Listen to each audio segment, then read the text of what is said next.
ભાઈ આપણે ગઢડા તાલુકા તો બે મહાત્માઓ બોલતા હતા, સંતો મંતો બોલતા હતા કે અત્યારે અમે ક્ષેત્રમાં ફર્યા છે અને ખેડૂતોની પરિસ્થિતિ એટલી બધી કપરી પરિસ્થિતિ છે કે અમે તો સરકારની ડાયરેક્ટ તો કોઈ કંઈ કેમ નથી, પણ આ મીડિયાના માધ્યમથી સરકારને વિનંતી કરે છે કે ભાઈ સંતો મંતો હતા ખેડૂતોની કોઈક સહાયની પર વળતર તરીકે ખેડૂતોની કોઈક આવે.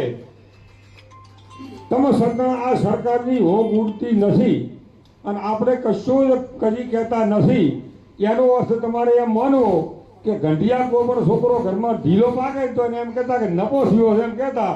એટલે આપણે ખેડૂતો બધા નપો છે, મોય ખેડૂતમાં આવશે ને મોય પણ નપો થયો છું એમ કહો તો સાચી વાત કહેવાય. કારણ કે આટલી બધી પરિસ્થિતિ ખરાબ હોય અને ખેડૂતના છોકરાને મોઢે બોલવાની તાકાત ના હોય. સરકારના બાપની જવાબદારી છે.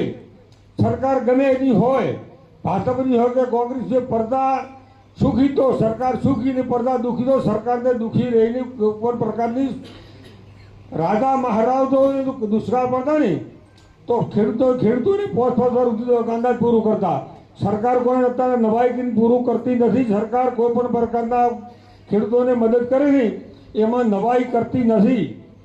પણ આપણે ભાજપથી શીખે શું બિયા ગયા છે કે એક અક્ષર બોલી કહેતા નથી. તો મિટિંગમાં બોલા મને હમણાં એક દાડા ગુલાબ છે કીધું નામ નહીં આવેલું, કારણ કે આટલા ગોમના સાહેબ એટલું બધું પાણી નુકસાન કર્યું અમે રેલી કાઢી કે કોઈ રેલીમાં આવ્યું નથી.